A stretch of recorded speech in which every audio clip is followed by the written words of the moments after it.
අතේ සතේ නැත්තං අද ලැබෙන මේ වරම නම් අපතේ යවා ගන්න එපා. මේ ලක්ෂ්මී මන්ත්‍රය අහන ගමන් ලක්ෂ්මී මෑණියන්ගේ ගුණරුව සිහි කරමින් අවසානයේ ඔයාගේ බලාපොරොත්තුව ලක්ෂ්මී මෑණියන්ට කියන්න. එයා අනිවාර්යෙන්ම ඉෂ්ට වෙන එක නම් ඉර හද වගේ විශ්වාසයි. මෙවැනි වටිනා මන්ත්‍ර දිනපතා ලබා ගැනීමට මනී මන්ත්‍රා LK channel එක subscribe කරන්න. वन्दे लक्ष्मीं परमशिवमयीं शुद्धजाम्बुनदाभां तेजोरूपं कनकवसनां सर्वभूषोज्ज्वलाङ्गीं बीजापूरं कनककलशं हेमपद्मं दधानां विद्यां शक्तिं सकलजननीं विष्णुवामाङ्गसंस्थां वन्दे लक्ष्मीं परमशिवमयीं शुद्धजाम्बुनदाभां तेजोरूपं कनकवसनां सर्वभूषोज्ज्वलाङ्गीं बीजापूरं कनककलशं हेमपद्मं दधानां विद्यां शक्तिं सकलजननीं विष्णुवामाङ्गसंस्थां वन्दे लक्ष्मीं परमशिवमयीं शुद्धजाम्बुनदाभां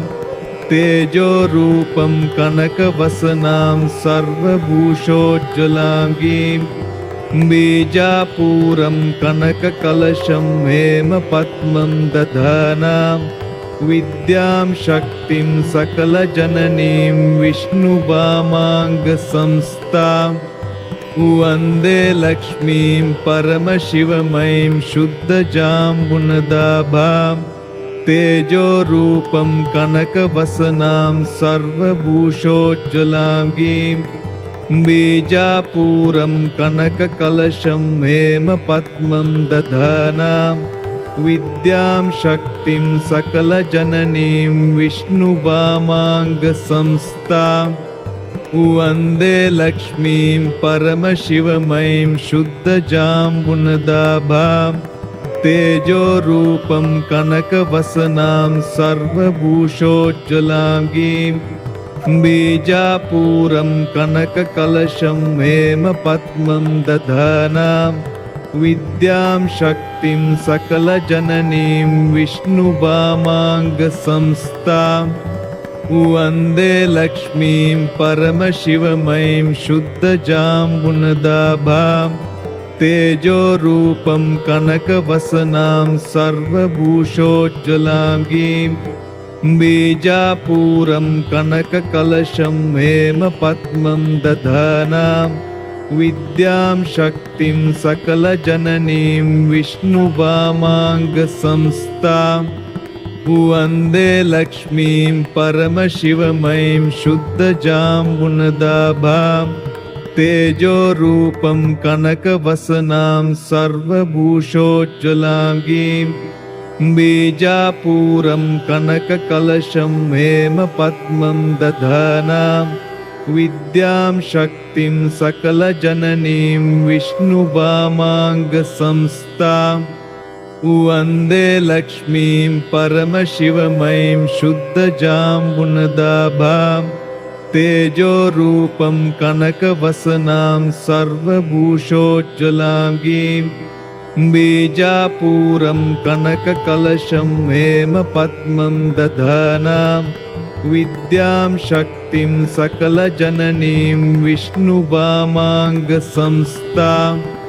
वन्दे लक्ष्मीं परमशिवमयीं शुद्धजाम्बुनदाभां तेजोरूपं कनकवसनां सर्वभूषोज्ज्वलाङ्गीं बीजापूरं कनककलशं हेमपद्मं दधानां विद्यां शक्तिं सकलजननीं विष्णुवामाङ्गसंस्थां वन्दे लक्ष्मीं परमशिवमयीं शुद्धजाम्बुनदाभां तेजोरूपं कनकवसनां सर्वभूषोज्ज्वलाङ्गीं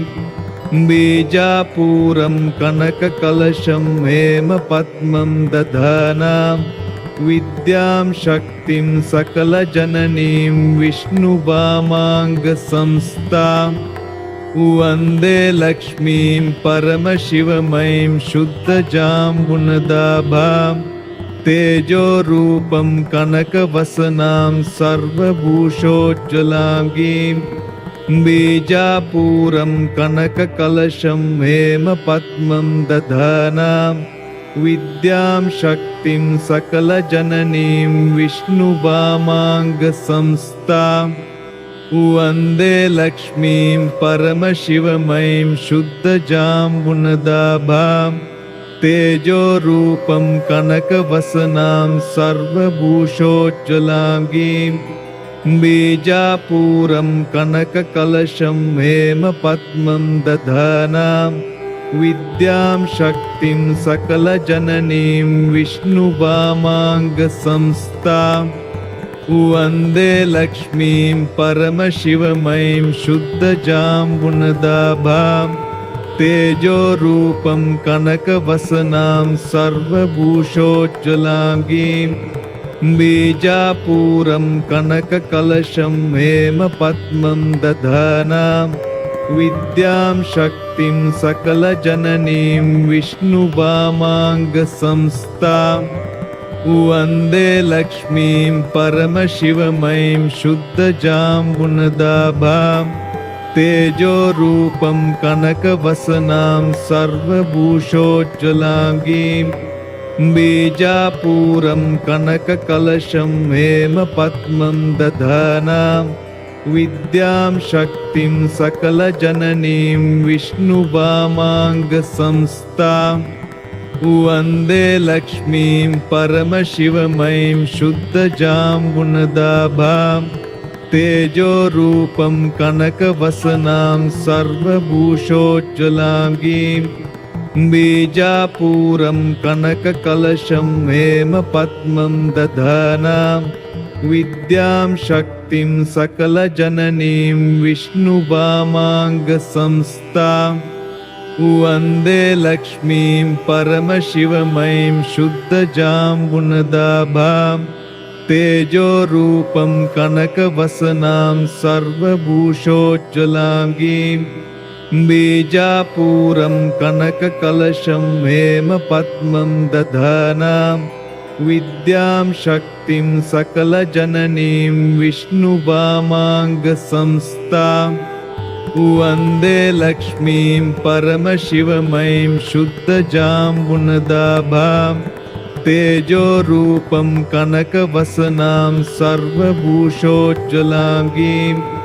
बीजापूरं कनककलशं हेमपद्मं दधानां विद्यां शक्तिं सकलजननीं विष्णुवामाङ्गसंस्थां वन्दे लक्ष्मीं परमशिवमयीं शुद्धजाम्बुनदाभां तेजोरूपं कनकवसनां सर्वभूषोज्ज्वलाङ्गीं बीजापूरं कनककलशं हेमपद्मं दधानां विद्यां शक्तिं सकलजननीं विष्णुवामाङ्गसंस्थां वन्दे लक्ष्मीं परमशिवमयीं शुद्धजाम्बुनदाभां तेजोरूपं कनकवसनां सर्वभूषोज्ज्वलाङ्गीं बीजापूरं कनककलशं हेमपद्मं दधानां विद्यां शक्तिं सकलजननीं विष्णुवामाङ्गसंस्थां वन्दे लक्ष्मीं परमशिवमयीं शुद्धजाम्बुनदाभां तेजोरूपं कनकवसनां सर्वभूषोज्ज्वलाङ्गीं बीजापूरं कनककलशं हेमपद्मं दधानां विद्यां शक्तिं सकलजननीं विष्णुवामाङ्गसंस्थां वन्दे लक्ष्मीं परमशिवमयीं शुद्धजाम्बुनदाभां तेजोरूपं कनकवसनां सर्वभूषोज्ज्वलाङ्गीं बीजापूरं कनककलशं हेमपद्मं दधानां विद्यां शक्तिं सकलजननीं विष्णुवामाङ्गसंस्थां वन्दे लक्ष्मीं परमशिवमयीं शुद्धजाम्बुनदाभां तेजोरूपं कनकवसनां सर्वभूषोज्ज्वलाङ्गीं बीजापूरं कनककलशं हेमपद्मं दधानां विद्यां शक्तिं सकलजननीं विष्णुवामाङ्गसंस्थां वन्दे लक्ष्मीं परमशिवमयीं शुद्धजाम्बुनदाभां तेजोरूपं कनकवसनां सर्वभूषोज्ज्वलाङ्गीं बीजापूरं कनककलशं हेमपद्मं दधानां विद्यां शक्तिं सकलजननीं विष्णुवामाङ्गसंस्थां वन्दे लक्ष्मीं परमशिवमयीं शुद्धजाम्बुनदाभां तेजोरूपं कनकवसनां सर्वभूषोज्ज्वलाङ्गीं बीजापूरं कनककलशं हेमपद्मं दधानां विद्यां शक्तिं सकलजननीं विष्णुवामाङ्गसंस्थां वन्दे लक्ष्मीं परमशिवमयीं शुद्धजाम्बुनदाभां तेजोरूपं कनकवसनां सर्वभूषोज्ज्वलाङ्गीं बीजापूरं कनककलशं हेमपद्मं दधानां विद्यां शक्तिं सकलजननीं विष्णुवामाङ्गसंस्थां वन्दे लक्ष्मीं परमशिवमयीं शुद्धजाम्बुनदाभां तेजोरूपं कनकवसनां सर्वभूषोज्ज्वलाङ्गीं बीजापूरं कनककलशं हेमपद्मं दधानां विद्यां शक्तिं सकलजननीं विष्णुवामाङ्गसंस्थां वन्दे लक्ष्मीं परमशिवमयीं शुद्धजाम्बुनदाभां तेजोरूपं कनकवसनां सर्वभूषोज्ज्वलाङ्गीं बीजापूरं कनककलशं हेमपद्मं दधानां विद्यां शक्तिं सकलजननीं विष्णुवामाङ्गसंस्थां वन्दे लक्ष्मीं परमशिवमयीं शुद्धजाम्बुनदाभां तेजोरूपं कनकवसनां सर्वभूषोज्ज्वलाङ्गीं बीजापूरं कनककलशं हेमपद्मं दधानां विद्यां शक्तिं सकलजननीं विष्णुवामाङ्गसंस्थां वन्दे लक्ष्मीं परमशिवमयीं शुद्धजाम्बुनदाभां तेजोरूपं कनकवसनां सर्वभूषोज्ज्वलाङ्गीं बीजापूरं कनककलशं हेमपद्मं दधानां विद्यां शक्तिं सकलजननीं विष्णुवामाङ्गसंस्थां वन्दे लक्ष्मीं परमशिवमयीं शुद्धजाम्बुनदाभां तेजोरूपं कनकवसनां सर्वभूषोज्ज्वलाङ्गीं बीजापूरं कनककलशं हेमपद्मं दधानां